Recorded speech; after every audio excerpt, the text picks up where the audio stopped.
do Filho, do Espírito Santo de Deus. Amém e amém. Pastor Heitor, deixa Deus te usar.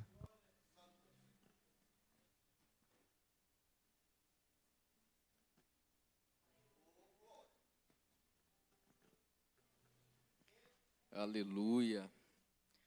Paz do Senhor, irmãos. Amém? Amém. Vivos. Pronto para segunda-feira? Glória a Deus. Tome seu assento, fique à vontade. Quero aqui louvar ao Senhor mais uma vez por essa oportunidade. Todas as vezes que é dada a oportunidade de falar sobre o nome do Senhor, ela é uma oportunidade única. Porque falar do nome do Senhor é o maior privilégio que alguém pode carregar. Porque era um privilégio que nós não tínhamos, né? Então falar dele sempre é bom. Porque na verdade tudo gira sobre ele.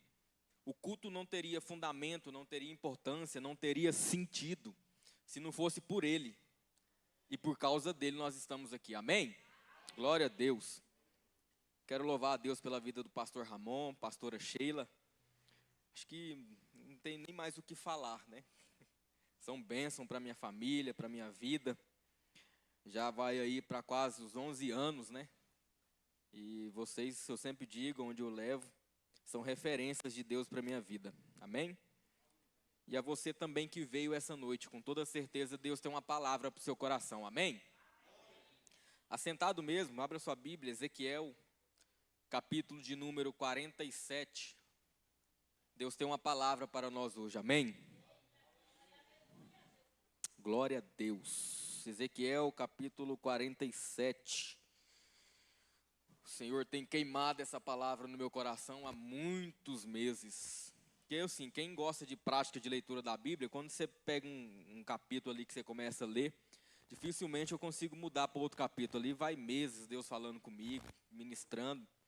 E esse capítulo 47, Deus tem queimado no meu coração, tem me tratado de uma forma, tem me levado a uma instância que eu ainda não tinha vivido, de ciclo, né, de intimidade com o Senhor. Ao ponto de, numa madrugada, eu não conseguir colocar minha cabeça para dormir. Eu voltava da madrugada de oração, dormia, tentava se dormir, meu olho abria, eu voltava, aquela vontade imensa de chorar, tamanho aquilo que ele tem revelado para mim nesse texto, e com certeza vai falar com você também. Amém? Todos encontraram? Capítulo 47, verso 1 diz assim: Em seguida ele me levou novamente à porta da casa. Eis que águas surgiram por debaixo da soleira da casa, ou do templo, em direção ao leste, porque a frente da casa ficava em direção ao leste, e as águas desciam por debaixo do lado direito da casa, do lado sul do altar. Então ele me levou para fora pelo caminho, o portão em direção ao norte, e me conduziu pelo caminho de fora, até o portão exterior pelo caminho que olha em direção ao leste, e eis que ali corriam águas do lado direito. E quando o homem que tinha um cordel na mão, ou um medidor, saiu em direção ao leste, ele mediu 1000 côvados e me levou através das águas. As águas estavam pelos tornozelos. Verso 4. Novamente ele mediu mais 1000 e me levou através das águas. As águas estavam pelos joelhos. Novamente ele mediu mais 1000 e me trouxe através. As águas estavam já pelos lombos. Verso 5. Em seguida ele mediu mais 1000 e este era um rio, pelo qual eu não conseguia passar, porque as águas eram profundas, águas para se nadar, um rio pelo qual não se podia passar. Amém? Curve sua cabeça por um instante. Pai, em nome de Jesus, eu te louvo, te agradeço. Te amo, meu Senhor, por essa oportunidade tão rica. Tua palavra, ela é espada, ela é verdade. Tua palavra é a que vai à divisão da nossa alma. Tua palavra é o sustento da segunda, da terça, da quarta, da quinta, da sexta. Tua palavra é o sustento de anos. Tua palavra é o sustento de um ministério que ainda pensa em flertar em desistir. Tua palavra é o sustento de uma alma que pede socorro. Por ela nós estamos aqui. Fala conosco em nome de Jesus. Em nome de Jesus. Amém? Glória a Deus. Queridos, o livro do profeta Ezequiel, ele é um livro conhecido especialmente na teologia como o livro escatológico do Antigo Testamento, com apontamentos para o Novo Testamento, claro. O livro do profeta Ezequiel, o personagem aqui, o Ezequiel, ele vive um contexto complicadíssimo na sua história. Por quê? Ezequiel está vivendo um compêndio onde ele está exilado, onde ele foi submetido a uma situação cuja ele não queria estar. Para vocês entenderem o que está acontecendo com Ezequiel, Ezequiel estava em Jerusalém na primeira invasão do rei chamado Nabucodonosor. Esse rei vai invadir Jerusalém e vai levar na primeira invasão um grupo seleto para a Babilônia. Desse grupo ele vai levar ali algumas pessoas que têm alguns recursos a mais. Algumas ele vai colocar para trabalhar dentro do templo, outras vão servir na cidade, e outras vão ficar na extrema pobreza de Babilônia, às margens do rio Quebar. É complicada a situação porque Ezequiel é profeta e foi levado junto com esse povo. Está cativo lá na Babilônia. Mas para você entender o que levou esse povo a se tornar cativo, a gente precisa voltar a alguns capítulos da história de Israel para entender o contexto, para que esse contexto seja bênção, para que não vire um pretexto do pregador. Porque se tornar um pretexto, vira um ápice para uma heresia que pode se acabar espalhando por aí. Então é importante você entender o contexto para entender o que Deus quer de nós essa noite. Amém? O livro do profeta Ezequiel vai dar uns apontamentos a capítulos anteriores da história de Israel, aonde o povo de Israel tinha uma promessa dada a Abraão. Onde? Canaã, a terra prometida. O povo está no Egito, chegando ali juntamente com Jacó. Quando se chega no Egito, Jacó está juntamente com os seus filhos. E dali vai partir o primeiro cenário de escravidão na casa de Israel. Aonde? Eles vão serem pegos pelo faraó do Egito. Jacó com seus filhos vai estar ali naquela terra. E ali eles vão ser feitos escravos, porque vão crescendo demais o povo, vão passando-se os anos, ao ponto de alguns estudiosos dizerem que a quantidade de israelitas que cresceram dentro do Egito já estava quase 2 vezes maior do que os próprios egípcios. Com isso, o faraó vai olhar, então eu vou escravizar esse povo antes que eles fiquem mais poderosos do que nós e faça nós escravos deles. Primeiro cativeiro dentro do Egito, começa aí. Qual que é a diferença agora? O cativeiro do Egito, ao meu ver, é menos pior do que o cativeiro da Babilônia. Por quê? No cativeiro do Egito, o povo é feito escravo. O povo chegou e foi feito escravo. No cativeiro da Babilônia, o povo não foi feito escravo. O povo foi entregue para ser escravo. Por quem? Pelo próprio Deus. Porque quem sabe a Babilônia é a vara de correção de Deus para Israel voltar ao centro. Por quê? Para você entender.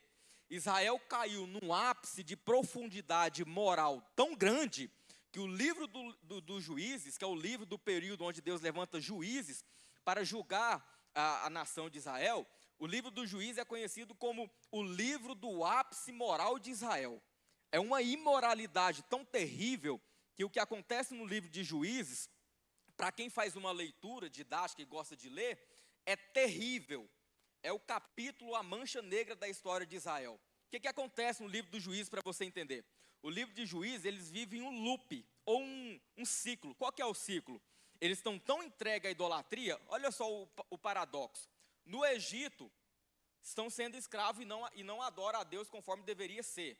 Clamam, Deus manda Moisés e tira o povo do Egito.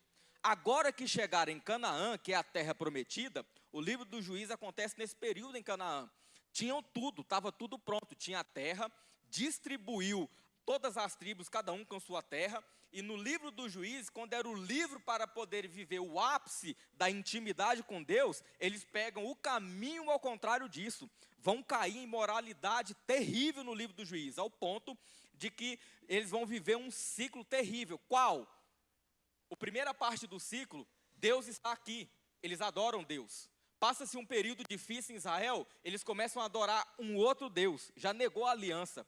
Depois que nega a aliança, a Bíblia vai dizer que o ciclo passa, Deus entrega Israel na mão dos seus inimigos dentro de Canaã, e depois que Deus entrega eles para os seus próprios inimigos, a Bíblia vai dizer que o povo agora vai se arrepender. E Deus, com um coração de pai, vai olhar e vai dizer, vou salvar de novo. É quando Deus levanta um juiz para que liberte o povo da opressão, e com isso o povo viva um período de paz. Depois desse período de paz, a Bíblia vai dizer no livro de Juízes, isso ocorre quase 93 vezes, que quando morria um juiz, eles voltavam a fazer o que era mal aos olhos do Senhor.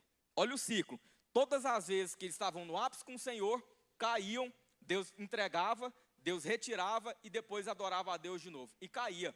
Isso acontece com todos os juízes, tanto que Israel vive o ápice da imoralidade, que acontece uma guerra civil entre os próprios israelitas, ao ponto de quase exterminarem uma tribo, por conta da imoralidade que eles chegaram. Só que aí Deus olhou e disse, chega com esse ciclo, vou resolver. Como? Vou entregar agora para a Babilônia com um cativeiro de uma vez por todas. E Deus vai levantar Jeremias, profetizando que o cativeiro viria se eles não adorassem a Deus e não voltassem para o seu próprio Deus.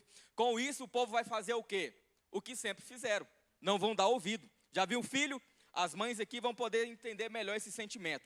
Você fala para o seu filho, não faça isso, não faça aquilo, não vai ali, o que ele faz? O que você pediu para ele não fazer. Israel é mais ou menos assim, tudo que Deus pediu para eles fazerem, eles não fizeram, pegaram o outro caminho. Resultado, Deus entregou eles para a Babilônia. Só que aí, vem comigo, nesse período da Babilônia, está todo mundo cativo. Aí Nabucodonosor vai invadir agora pela segunda vez. Quando Nabucodonosor agora vai invadir pela segunda vez, ele não vai mais agora só levar quem ficou. Ele vai destruir a cidade por completo, vai sucumbir o templo, vai deixar tudo sob pedras. É o famoso livro do Lamentações de Jeremias. Qual que é esse livro? É Jeremias chorando sobre as pedras de Jerusalém, dizendo, eu avisei, eu cansei de avisar, que se vocês não voltassem a adoração para o Senhor, aconteceria isso. Então Jeremias escreve o seu livro ali de lamentações sobre os muros de Jerusalém caídos e o templo. Então, olha o cenário.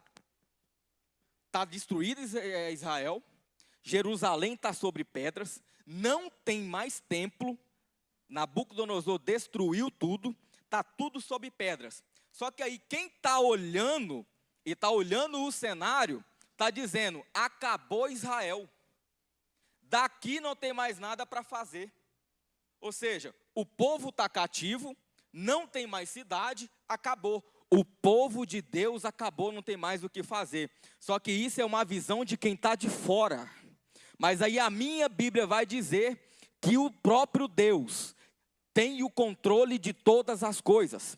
Quem está olhando, presta atenção, quem está olhando está dizendo, acabou, não tem mais o que fazer, está pedra sobre pedra. Só que aí Deus vem e disse, não se preocupe, eu tenho um Daniel no palácio, eu tenho um Jeremias em Jerusalém, e eu tenho um Ezequiel às margens do rio Quebar. Quem está olhando está dizendo, acabou, perdeu o controle. Deus está olhando e está dizendo, para você acabou, para mim é só mais uma forma de levantar Israel novamente. Deus me trouxe aqui hoje para dizer para alguém, talvez você entrou aqui com a expectativa lá embaixo, para você parece ser mais um dia comum no seu cenário inóspito, mas Deus usa minha boca aqui hoje para dizer para alguém que entrou aqui hoje, o que parece ser o fim para você, para Deus é só mais uma forma de dizer, eu ainda tenho muita coisa para fazer na sua vida.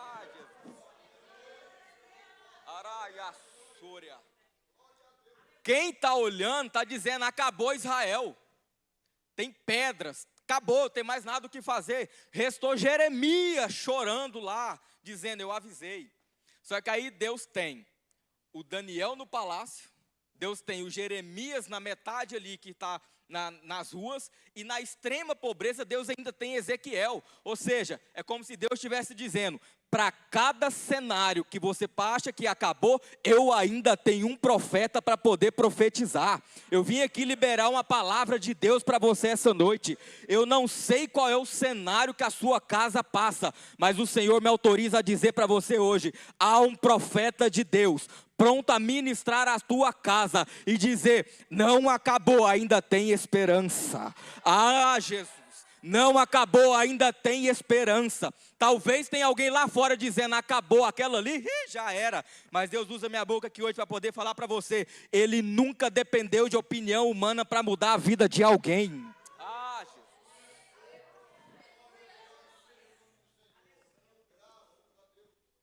É nesse cenário que Ezequiel está, cativo, na Babilônia. Aí Deus tem o Daniel no palácio, tem o Jeremias e tem o Ezequiel. São contemporâneos, vivem o mesmo tempo. Não quero entrar aqui nem em Daniel nem em Ezequiel, eu quero falar de Ezequiel. Porque a vida profética, o ministério profético de Ezequiel me assombra. A forma como Deus é completamente interferente ao ministério de Ezequiel. Vem comigo. A Bíblia diz que Ezequiel agora está nas margens do rio Quebar. E detalhe, Ezequiel não é profeta. Ezequiel era sacerdote. Era filho de sacerdote, neto de sacerdote, ou seja, ele tinha uma linhagem sacerdotal. O que é que um sacerdote faz? Serve ao templo. É alguém que serve no templo. E detalhe, na lei levítica, a Bíblia diz que o ano em que alguém poderia entrar para servir dentro do templo era aos 30 anos de idade. Aí Ezequiel está crescendo, vendo o seu avô servindo, o seu pai servindo, e no ano que ele faz 30 anos de idade para servir no templo, o que acontece? Nabucodonosor destrói o templo. Então Ezequiel está exilado, Ezequiel está nas margens do rio Quebar, e no ano dele exercer o sonho dele, não tem mais templo. E detalhe, vamos piorar a história de Ezequiel. Quando o reino invade outro reino, adivinha quem são as primeiras pessoas que eles vão atrás? Não é o rei, não é a família do rei, é a família do são os responsáveis pelo culto. Então Ezequiel está sem família, está sem como exercer seu ofício sacerdotal, está na extrema pobreza juntamente com os pobres na margem do rio Quebar. O que ele faz? Ele senta, deita nas margens do rio e fica. Acabou. Só que aí vem Ezequiel, capítulo de número 1. A Bíblia diz que Ezequiel, nas margens do rio Quebar, ele vai olhar para o céu e vai ter uma visão. E na visão Deus vai mostrar um círculo de fogo, sustentando uma base. Cada base tinha o rosto de um animal. E nessas 4 bases tinha um ciclo de fogo que rodava. Nesse ciclo de fogo tinha uma base por cima dele e um trono por cima dele. E no trono tinha um homem na semelhança de um rei sentado. Espera aí, Ezequiel está nas margens do rio Quebar, no pior cenário da sua vida. Mas ele está olhando e está vendo a glória de Deus. Ah, eu vou repetir até você entender. O cenário desprovido de Ezequiel não foi capaz de influenciar de ele ver a glória de Deus. Ah, eu vou liberar isso aqui hoje. O teu cenário não é capaz de alterar a glória de Deus visitar a sua casa. O teu cenário não é capaz de alterar a glória de Deus fazer uma visita na sua casa hoje, no seu ministério hoje. O Senhor te trouxe aqui hoje para fazer você entender que enquanto a sua vocação for servir ao Senhor e tiver fidelidade com Ele, a glória dele vai acompanhar você aonde.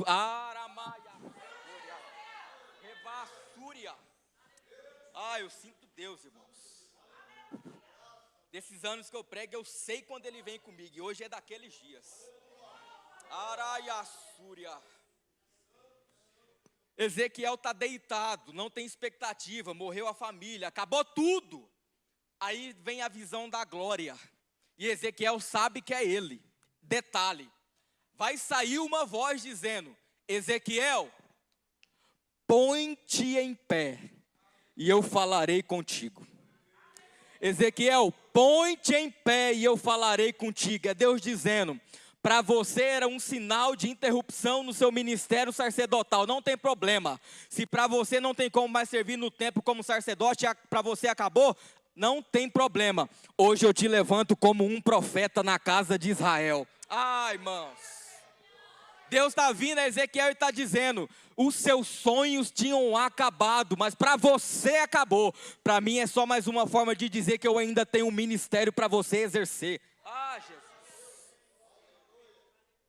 Ezequiel capítulo 1. Ezequiel se coloca de pé.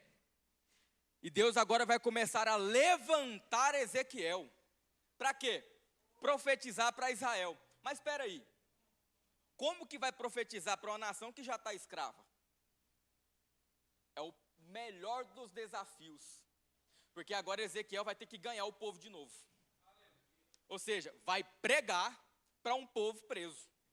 Como pregar? Isso não entrou na minha cabeça, mas Deus depois me revelou. Como pregar para alguém que já está preso uma liberdade? Como dizer tem esperança para alguém que não tem mais esperança nenhuma? Como dizer para alguém que está preso, a sua família carrega pedra? O palácio onde Daniel serve, por mais que a gente olhe o cenário de Daniel, a gente acha que está no templo, está tudo certo. Não, mas é escravo. Jeremias foi o único que ficou lá. Ezequiel é escravo. Agora imagina alguém que carrega pedra o dia inteiro. E vem Ezequiel profetizar para ele dizer: olha, ainda tem esperança para você. Que cenário difícil. Tanto que é tão complicada essa situação que o próprio Deus falou para Ezequiel: falou assim, ó, o seu ministério vai começar, você vai pregar e as pessoas não vão te dar ouvido. Engraçado, parece um tempo que a gente vive, né? Parece que a palavra que se prega não tem tanto efeito. Engraçado, é um dialeto. Mas isso é um problema para quem não quer ouvir, porque quem quer ouvir, tem palavra pronta. Ah, Jesus. Ezequiel se coloca de pé, e agora que vem. A forma como Deus usa Ezequiel, ou seja, como Ezequiel vai profetizar para o cenário de Israel, é incisiva. Ezequiel, alguns teólogos modernos vão apontar Ezequiel como alguém que tem um típico de esquizofrenia. Tamanho era a forma incisiva que ele profetizava, porque você acha que ele chegava e apresentava somente a Torá, a Tanaká, a Techuvim, as leis, simplesmente assim? Não, ele encenava, ele fazia teatro. Para você ter noção, ele montou uma maquete de Jerusalém no meio de uma praça pública, para que todos pudessem ver, e pegou os cavalos, pegou os bois, e pegou o povo, e colocou todo mundo de cabeça para baixo, para que todo mundo passasse ali, visse o estado que Israel estava. Essa foi uma das encenações que ele fez. Outra encenação, Ezequiel está no meio da praça, pastor Ramon. Sabe o que ele vai fazer? Ele raspa a sua cabeça, ele vai andar nu sobre a cidade, e vai chegar ao ponto, presta atenção, ele vai chegar ao ponto de cozinhar a sua comida sobre brasas de fezes animais, para que o povo que pudesse ver, olhar e dizer assim, vocês estão comendo fezes porque vocês querem. Jeremias foi levantado para profetizar para vocês não virem para o cativeiro. Essa é a situação de vocês. Então, olha a chamada de Ezequiel, e aqui eu quero falar um pouco sobre chamada, porque a chamada de um homem de Deus e a chamada de uma mulher de Deus, e eu já quero aqui deixar liberado para você entender, que toda chamada, que todo ministério levantado por Deus, vai ser um ministério, uma chamada pautada em pedradas. Pautada em gente levantando para atracar a pedra e para querer te derrubar. Desculpa o que eu vou te falar aqui agora. Se você tem um ministério, se você exerce uma chamada, se ninguém te persegue, se ninguém te taca pedra, se ninguém fala mal de você, desculpe, você não tem chamada. Porque quem tem chamada recebe pedrada. O que vai acontecer com Ezequiel? Vai começar a acontecer com ele tudo aquilo que ele não queria. Perseguição, o povo dizendo, e o que ele vai fazer? A Bíblia diz que quanto mais tacavam pedra, mais ele profetizava. Ai. Quanto mais se levantavam contra a palavra que ele falava do Senhor, mais ele se levantava com autoridade, até o povo entender que quem falava na boca de Ezequiel não era ele, era o próprio Deus. Eu vim aqui liberar uma palavra. Talvez alguém entrou aqui hoje achando que o ministério acabou, estão tacando pedra, mas é o Senhor quem te sustenta. É o Senhor que te mantém de pé. Se Ele te chamou, Ele te garante, rapaz. Se Ele te chamou, Ele te garante, mulher. Jesus. Araiassúria. Revassúria. Oremaraia séria. Oremassore miaraia miséria.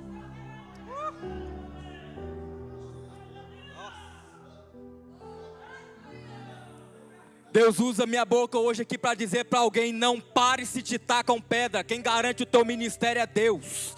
Deus usa minha boca aqui hoje para dizer: não vai fechar a porta, porque quem levantou foi Deus, não foi... Ah, Jesus. Quem Deus levantou, Ele garante. Só que aqui é que me assombra, porque Deus nunca vai entregar algo grande, pastora, para alguém que Ele não fere. Deus nunca vai entregar propósito grande para alguém que Ele não fere. Eu demorei a entender isso. É por isso que você sofre tanto. É por isso que para você tudo é mais difícil. Porque para toda chamada grande, tem uma dor grande também que acompanha o ministério de uma dor grande. Sabe onde eu entendi? Com Ezequiel. A Bíblia diz que lá no capítulo 24, isso daqui mexeu com a minha alma. Porque a Bíblia vai dizer que Ezequiel... Deus vai visitar Ezequiel e vai dizer: olha, como um golpe, preste atenção, eu vou tirar da vista dos teus olhos o desejo do teu coração. Vou tirar de você quem você mais ama. Detalhe, não faça luto, não chore, age normalmente. A Bíblia diz que no outro dia Ezequiel levantou cedo para profetizar. E a Bíblia diz que, estando eu, isso é Ezequiel falando, estando eu profetizando de manhã, à tarde a minha esposa morreu. E Deus ainda falou: não faça luto, não ata sua cabeça com turbante, porque era uma das culturas de Israel. Quando morria uma esposa, um marido, ela atava um turbante na cabeça e saía o luto, e as carpideiras iam atrás chorando o luto. Nem isso Deus permitiu Ezequiel fazer. No mesmo dia ele teve que exercer o seu ofício sacerdotal, o seu ofício profético. Agora, como entender alguém que perdeu a esposa de tarde e de noite está dando glória a Deus? Ai... Como entender alguém que perdeu o brilho dos seus olhos, que Deus mesmo o arrancou, e ainda assim tem palavra de vida para alguém que está derrotado? É Ezequiel pregando cura, pastora, para alguém ferido, com seu coração rasgado. As marcas do ministério. Foi aqui que eu entendi por que Paulo fez o que fez. Antes da gente entrar aqui, eu quero que você entenda algo que o Senhor falou comigo na madrugada que me deixou em choque. Salmos capítulo 25, verso 14. A Bíblia diz: e a intimidade do Senhor, porém, a intimidade do Senhor é para aqueles que o temem, e Ele revelará o seu pacto para aqueles que o amam. Então a intimidade do Senhor é para quem? Para aqueles que o temem, a intimidade. Aí eu tive a curiosidade de olhar a palavra intimidade no hebraico. Pasme comigo. Sabe o que a palavra intimidade no hebraico significa? Divã. Sabe o que é divã? O objeto profissional do profissional da alma, o psicólogo. Já viu quando você vai na clínica de terapia? Aquele cara tem um sofá gigante e você deita lá, coloca a sua cabeça e vai fazer ali a técnica chamada Open Heart, que significa abrir o coração. Aquilo é o divã, o lugar de abrir o coração. E eu disse: como que no divã não é eu que estou deitado para rasgar o coração, é Deus deitado para rasgar. Ai, meu Deus. Consegue entender que no lugar de você estar deitado para falar da sua dor, Deus está deitado para falar da dele? Eu fiquei em choque. Eu disse: Deus, como que o Senhor tem dor? Sabe o que ele falou para mim? Menino, cresce. Você acha que o teu pai não tem dor? Eu disse: Deus, eu conheci somente o Deus soberano, poderoso, imutável. Nada te afeta. Como que o Senhor tem dor? Isso é uma experiência minha. Ele falou comigo na madrugada: menino, você acha que nesse momento agora tem alguém cortando seus pulsos, perdendo a vida para depressão? Você acha que o Deus de paz está feliz com isso? Nesse exato momento tem um marido embriagado entrando em casa, quebrando a mulher e os filhos, tudo. Você acha que o Deus de paz está feliz com isso? Porque a gente só entra para dizer Deus isso, Deus aquilo, e a gente nunca parou para ouvir o coração de Deus. E Ele está dizendo, a minha intimidade é para aqueles que param para poder me ouvir. E naquele momento eu entendi. Sabe o que Deus estava dizendo?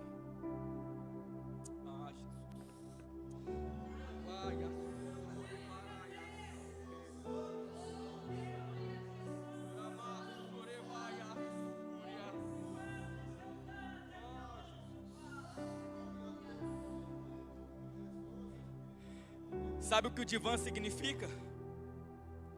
Confidencialidade, segredos que ele não contou para ninguém, ele quer contar para você. Coisas que ele nunca abriu para ninguém, ele quer abrir para você. Foi aqui que eu acabei de falar que eu entendi porque que Paulo fez tudo o que fez. Sabe o que Paulo fez? Vai escrever a carta aos Filipenses, já começa no capítulo 1 dizendo: alegrai-vos. Sejam felizes no Senhor, porque o Senhor é com vocês, benditos do Senhor. Paulo está alegre, mas quando você vai olhar o contexto, Paulo está na pior prisão da sua história. A Bíblia diz que Paulo está preso lá em Éfeso, e eu tentei entender, eu disse, Deus, que alegria é essa? Que Paulo está acessando, mesmo estando preso, dizendo, seja alegre, mesmo estando preso. Sabe o que é isso? Deus me visitou e me disse, Paulo sentou lá e me escutou no divã. Paulo sentou e parou para me ouvir. Tanto que quando você for ler, e aqui eu quero pegar um trecho de um podcast que me marcou demais, do Jesus Cop, do Douglas. Sabe o que ele disse? Ele foi em Roma. Quando ele chegou em Roma, ele foi visitar as prisões. Todas as prisões que Paulo passou. Detalhe, quando ele chega na prisão, toda prisão de Roma, as antigas que não são mais habitadas, existem documentos lá que você pode ter acesso a ela. E ele foi ler os documentos. Quando ele olha lá os documentos do tempo de Paulo, ele vê lá que está lá o nome de Paulo escrito, e na frente está escrito assim, morto por não negar Cristo, por não negar Cristo e não defender César. Foi por isso que ele morreu, até aí tudo certo. Passou a outra lista.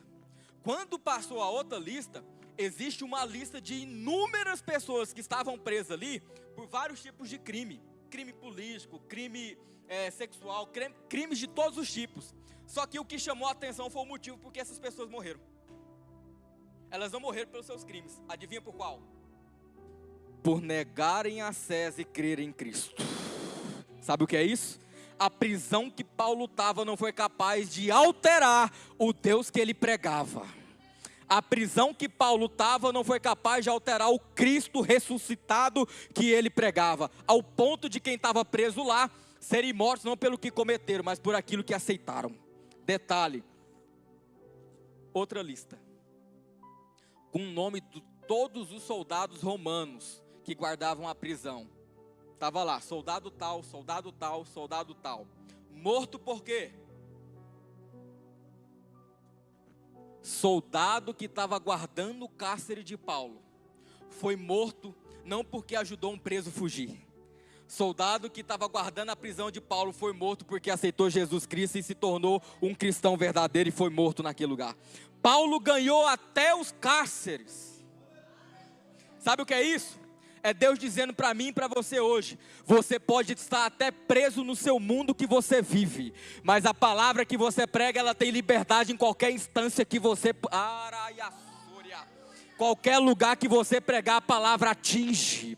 É por isso que Deus está dizendo essa noite, lugares que você não chega, a palavra que você prega do Deus verdadeiro tem capacidade de atingir coração que ainda não foi quebrantado.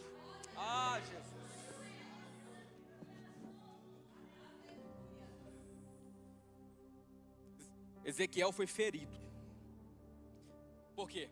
Porque Deus queria entregar a nação de Israel na mão dele.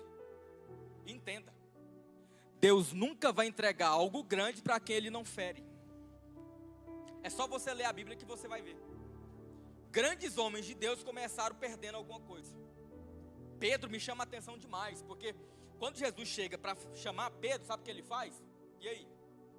Entra dentro do barco, vai lá, lança a rede do lado direito, pesca, traz os peixes. Aí Pedro vai lá, passou a noite todinha tentando pescar, não pegou nada. Aí Jesus vem e manda ele voltar. Aí ele vai lá e pesca. Quando ele pescou os peixes, todo mundo alegrou. Os barcos vieram para ajudar a trazer e tal. Aí quando Pedro pescou tudo, chegou na beira da praia, aí Jesus olhou para ele e falou, sabe o quê? Me segue. Aí eu falei, por quê? Por que o Senhor não chamou ele antes de mandar pescar? Por que foi mandar ele primeiro pescar esse tanto de peixe para depois chamar? Sabe o que ele me falou? Eu nunca vou chamar alguém sem primeiro deixar algo para trás.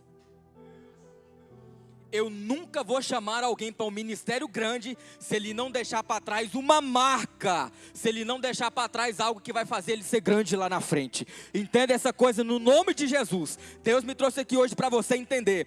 Se Deus tem algo grande contigo, prepare para grandes percas também. Se Deus tem algo profundo para o seu ministério, prepare porque as dores também virão. Mas sabe o que a Bíblia diz em Oséias? O mesmo Deus que fere é o mesmo Deus que cura. O mesmo Deus que abre uma ferida é o mesmo Deus que tem tubante para poder colar de novo. Jesus. Sabe quem é Oséias? Oséias é esposo de Gomer. Sabe quem é Gomer? Uma das piores prostitutas de Israel. E detalhe, sabe por que ele casou com Gomer? O próprio Deus mandou. Por quê? Porque Deus queria que Oséias sentisse na pele o que é ter uma esposa prostituta que todos os dias deita com outro homem que não é ele. É Deus dizendo para Oséias, sabe por que disso? Israel faz a mesma coisa comigo. E ainda assim eu a amo. Ainda assim eu a amo. Mesmo todos os dias ela flertando com outros ídolos. Sabe o que é isso? Deus entregou o povo no cativeiro não porque Deus é mau, mas é porque Deus ama tanto que quer trazer de volta. Deus ama tanto, falou assim, vai ser minha vara de correção, para que eu possa trazer vocês de novo, para que vocês possam me adorar. Aonde que confirma isso? Ezequiel capítulo 37. Deus vai dar uma visão para Ezequiel, a famosa visão do vale de ossos secos. Na visão, Deus vai mostrar um estado tão terrível, e a Bíblia faz questão de dizer, tanto no hebraico original, e os ossos estavam sequíssimos, ou seja, completamente seco. Aí Deus pega Ezequiel e põe no meio do vale, e coloca lá e fala para Ezequiel, por um acaso esses ossos podem reviver? Aí Ezequiel responde, tu sabes, ou seja, quem tem poder aqui para fazer alguma coisa é o Senhor. Eu só vim aqui porque você me trouxe. Porque tem lugares que Deus te leva, não foi seus pés que levaram. Foi Ele próprio que te levou. Existem circunstâncias na nossa vida que não é o diabo. É o próprio Deus que te leva para te fazer um nível diferente daquele que você já está. Ezequiel está no vale. Está olhando os ossos. Deus fez uma pergunta, pode esses ossos reviver? Aí Ezequiel responde, tu sabes, a resposta de Deus é tremenda. O poder é meu, mas o ato de abrir a boca é seu. Eu vou repetir. O poder de colocar o osso de pé de novo é meu, mas o poder de abrir a boca e declarar é seu. Ezequiel, profetiza. Levanta sua mão que eu quero liberar uma palavra profética. Tem cenários em sua casa, tem cenários em sua família, em seu círculo que você vive, que só vai mudar a partir do momento que você ter coragem de abrir a sua boca e profetizar. Jesus. Profetiza. Abre a boca e declara, não tem vida, mas vai ter. Não tem jeito, mas agora vai ter. Irmão, tem poder na sua fala. Tem poder na sua fala. Jesus. Ezequiel vai profetizar e Deus fala para ele no final do capítulo 37. Os ossos que você vê é o estado de Israel. É o nível que chegaram. Ou seja, a intimidade deles acabaram. Tá tão seco o nosso relacionamento que eles viraram osso. Tá quase virando pó. Aí Deus diz para Ezequiel, profetiza. Porque se você profetizar, vai começar a crescer de novo. Tudo começa mediante. É o Gênesis de novo. Por quê? Deus vai vir para Ezequiel e vai dizer, profetiza.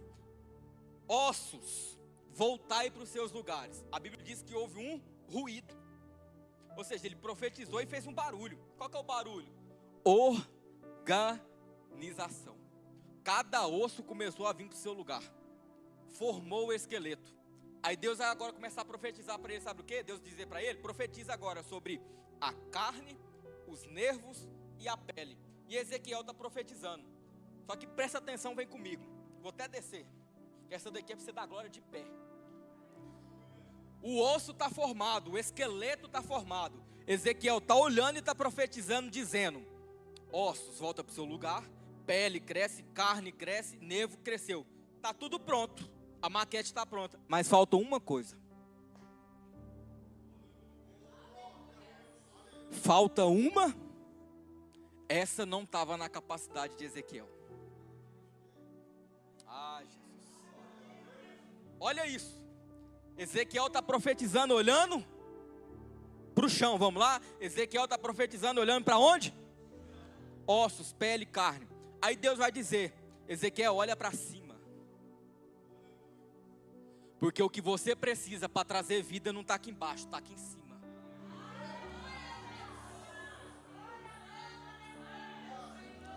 Ezequiel, tudo que você precisa para ter vida de novo, não depende daqui de baixo, é só olhar aqui para cima.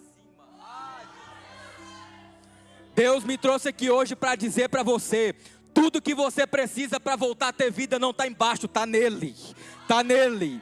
Ele é a expectativa de vida que você precisa. Ah, Jesus. Irmãos, eu estou todo arrepiado. Araiaçoria. Xerevaia Súria. Ah, Jesus. Ramaraia Surevaraia Séria. Orema Surimiandore Megaraia Séria. Orevaia Súria. Oremandore Maragaia Séria. Ah, eu sinto Deus nessa casa.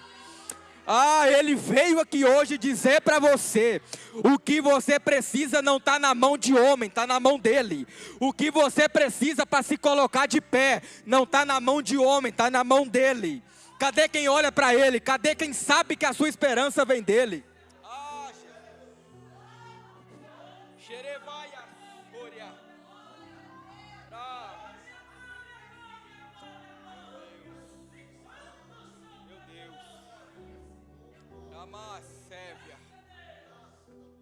Ezequiel profetizou, aconteceu o que tinha de acontecer embaixo, mas na hora do Espírito, tem que vir de cima, porque a vida só vem de cima.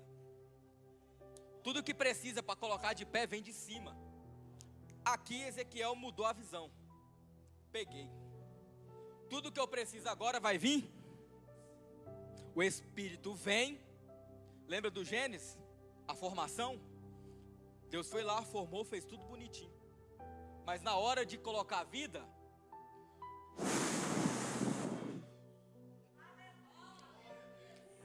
hoje o sopro de Deus que faltava para colocar coisas de pé na sua casa chegou.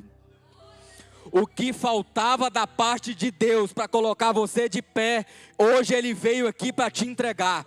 Aonde estava morte, vai começar a ter vida. Ah, isso aqui é profético. Aonde estava submetido a coisas que não iriam acontecer mais, Deus usa minha boca para dizer, o que falta da parte de Deus, Ele cumpre hoje.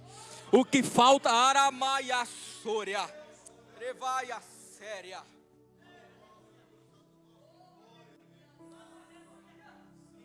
Capítulo 37, é Deus dizendo para Ezequiel, o povo da nação de Israel está desse jeito. Mas vai ficar assim. O povo da nação de Israel estava em osso, estava seco, mas agora vai voltar a ser um povo. A Bíblia diz que no final do capítulo 37, o povo que era o povo de osso seco, agora se tornou um grande exército, de pé, informado. É o que Deus está dizendo para você hoje. O que Ele tem é tão grande que não cabe na sua compreensão, que a única coisa que você precisa entender é que Ele tem poder suficiente para colocar de pé o que você não dava conta. Ai, meu Deus. Está de pé. Só que aí nós lemos o capítulo 47. E aqui nós vamos partir para o encerramento. Capítulo 47 é o capítulo da realização do sonho. De qual? Lá do capítulo 1. Por quê? Ezequiel, lembra que ele era sacerdote?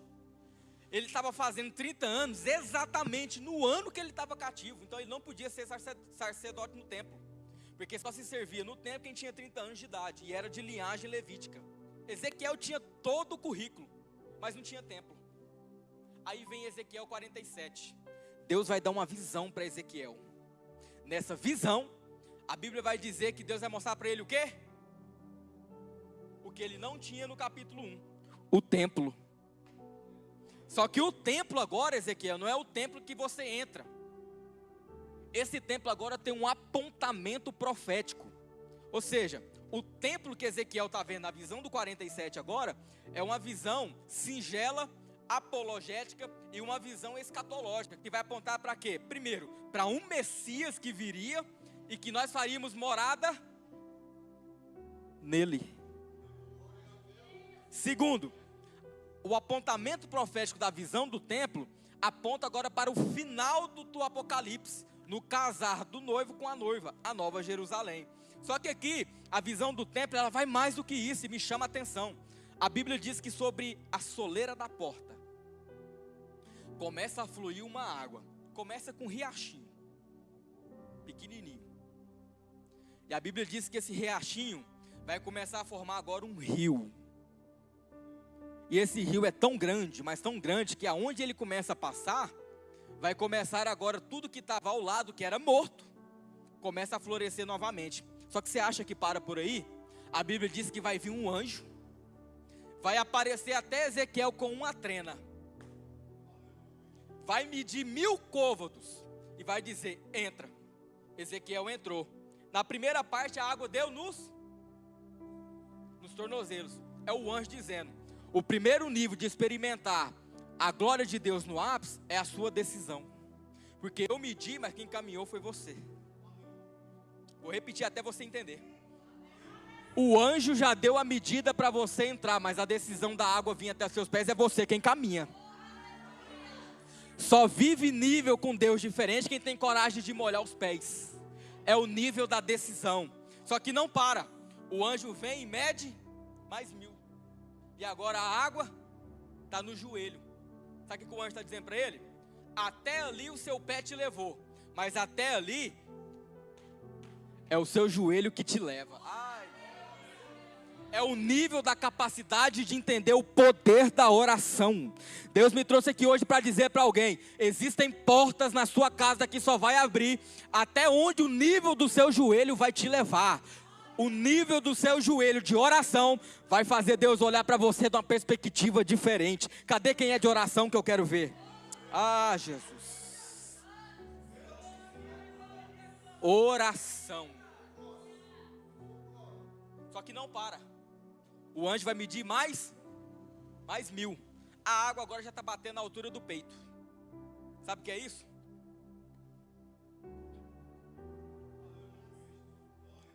A altura da intimidade. A altura do divã com Deus. É a altura de você viver o ápice da intimidade com Deus. Sabe o que é isso? E Deus ministrou muito no meu coração sobre isso. A gente vive um tempo, uma geração de pessoas, pastor, que conhece Deus, sabe como? Por um videozinho de 5 minutos de TikTok. Uma geração que conhece Deus por alguém que simplesmente levantou e falou. Simplesmente chegou nele e apresentou. Deus hoje te convida a você conhecer Ele de uma maneira que só você e Ele vai saber. Vou repetir. Deus está querendo viver níveis diferentes com você. Será que tem alguém entendendo isso aqui? Chega, a hora da água está na hora de começar a subir. Araiaçúria. Deus está dizendo para algumas pessoas: chegou a hora da água começar a subir no seu ministério. Chegou a hora das águas começarem a subir na sua vida. Está na hora de você começar a experimentar Deus não somente por aquilo que você ouve. Está na hora de você começar a experimentar Deus pela experiência de procurar Deus e achar Ele. Sabe o que é isso? É Deus querendo encontrar você nas madrugadas. Cá pra mim. Quem tem experiência na oração na madrugada sabe o que eu estou falando, irmãos. É diferente. Isso que eu estou falando, eu falo no nome do Espírito Santo.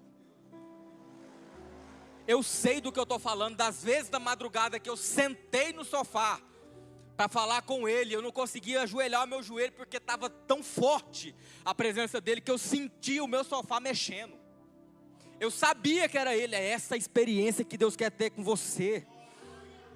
Não é só um culto de rotina que você vem na terça, que você vem na quinta, no domingo. Não, é mais profundo. Olha para mim, tem mais. Deus quer mais do que um relacionamento com você. Deus não quer relacionamento com você só no dia de culto. Deus quer um relacionamento com você na sua casa. Ele quer encontrar você no seu quarto. Ele quer encontrar você todos os instantes que você estiver disponível. Ah, Jesus.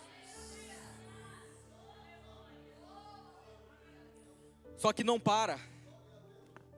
Nós já vamos encerrar, se coloque de pé.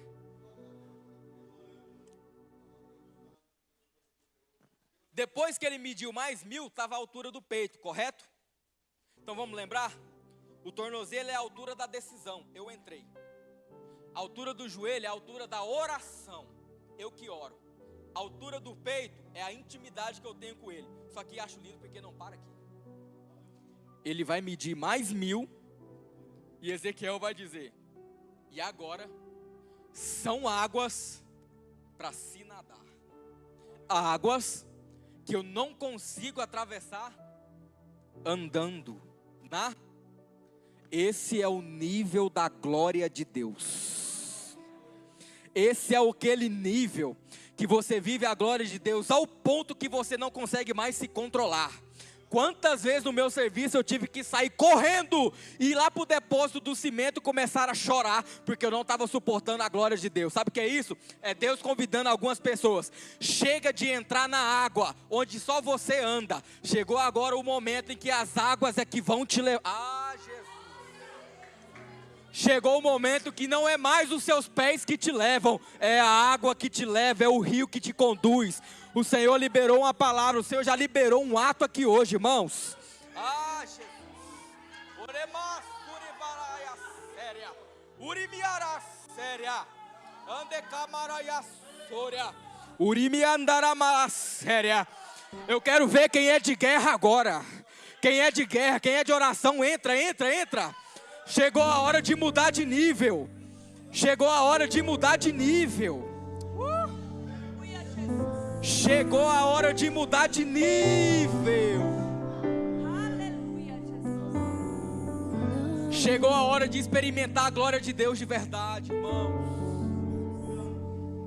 Deixa eu dizer algo para você. Não é só culto, não. Quem vem para o culto para poder ser cheio, você me desculpe, culto não veio para ser cheio. Culto a gente vem para entregar.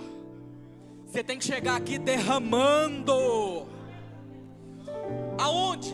No seu relacionamento que já está com Deus, ó. Você já viu que parece que tem algumas pessoas que tem o 0800 com o homem lá de cima? Ele chega, o ambiente muda, as coisas transformam. Sabe o que é isso? É o nível da glória. É alguém que não vive mais, pastor Ramon, pelos seus próprios pés. É a água que conduz ele.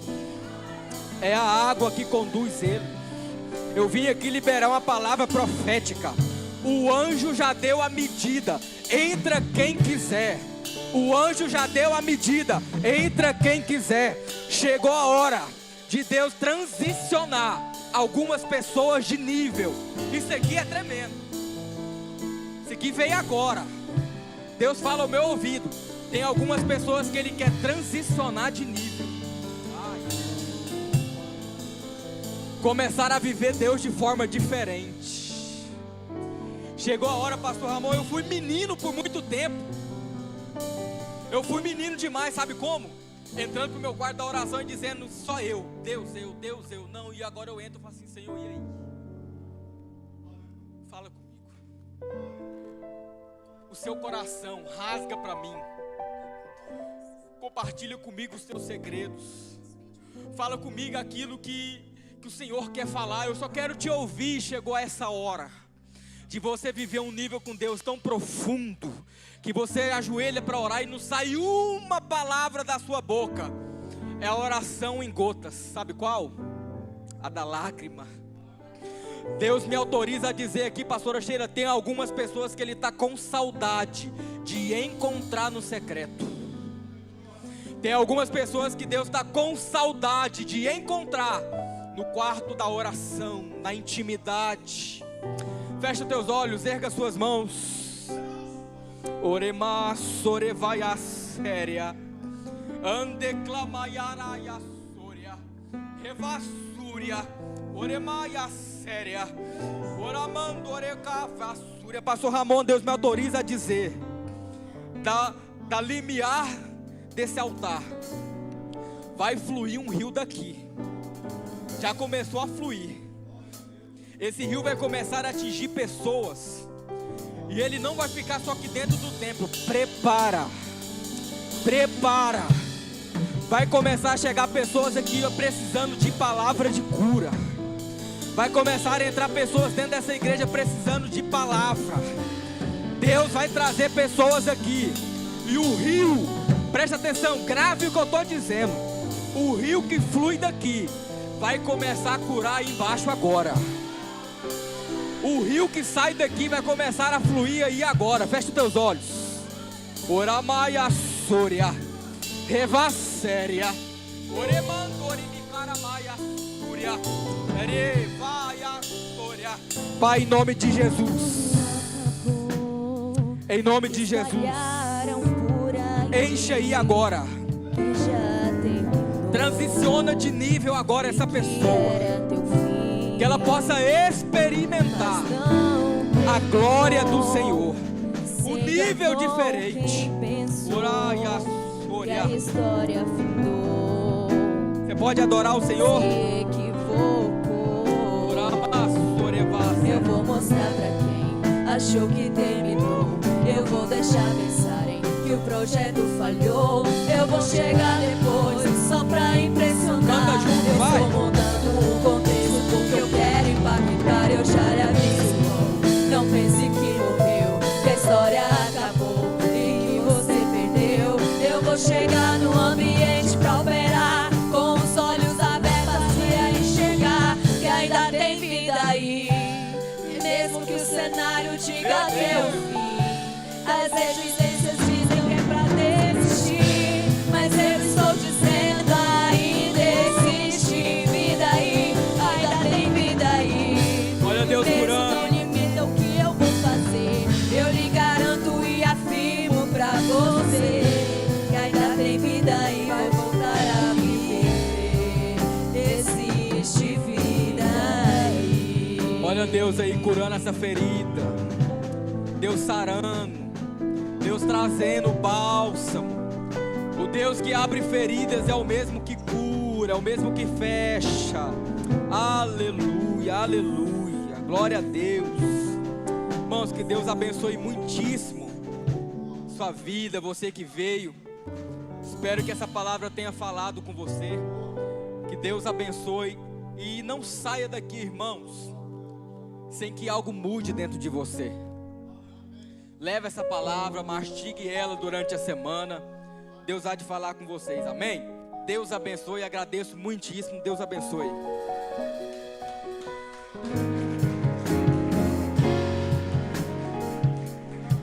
Eu vou mostrar pra quem achou que terminou. Eu vou deixar pensarem que o projeto falhou. Eu vou chegar depois só pra impressionar. Estou montando um contexto que eu quero impactar. Eu já lhe aviso, Adore! não pense que morreu, Ergue seus só mãos aos acabou céus. e que você perdeu. Adore! Eu vou chegar no ambiente pra operar, com Você vai chegar! você a enxergar que Você ainda vai tem vida chegar! aí. E mesmo que o cenário Tem diga vida que é o aí! fim,